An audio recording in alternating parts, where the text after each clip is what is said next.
Hello ପ୍ରକାଶ number ଏଇଟା ମୋ ସାଇଁ ମଣିଷ ଯେଉଁ ସୁଦ୍ଧ ମତେ ଦେଇଥିଲା ଏଇ ନମ୍ବରଟାକୁ।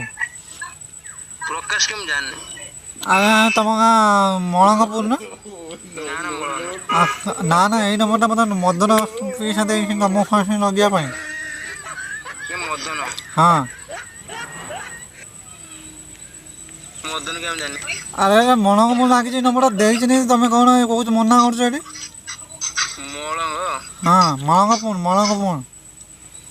ଏ ମଳଙ୍ଗ ଫଳଙ୍ଗ ଏଇଟା ଲାଗିଛି ବାହାନା। ବାହାନା ନୁହେଁ ଏଇଟା ମଳଙ୍ଗପୁର ମଦନପୁର ମୋତେ ଦେଇଛନ୍ତି ଏଇଟା କ'ଣ କରିବା ପାଇଁ। ମଦନ? ହଁ ମଳଙ୍ଗ ମଦନ କିଏ ମୁଁ ଜାଣିନି। ମଦନ ମଦନ ମଦନ ସେଠି ଦେଇଛି ନମ୍ବରଟା। ଆରେ ସେ ମଦନ ଫଦନ ସେଠି କିଏ ରଙ୍ଗ? ତା ବାପା ନା ରଙ୍ଗ ନା?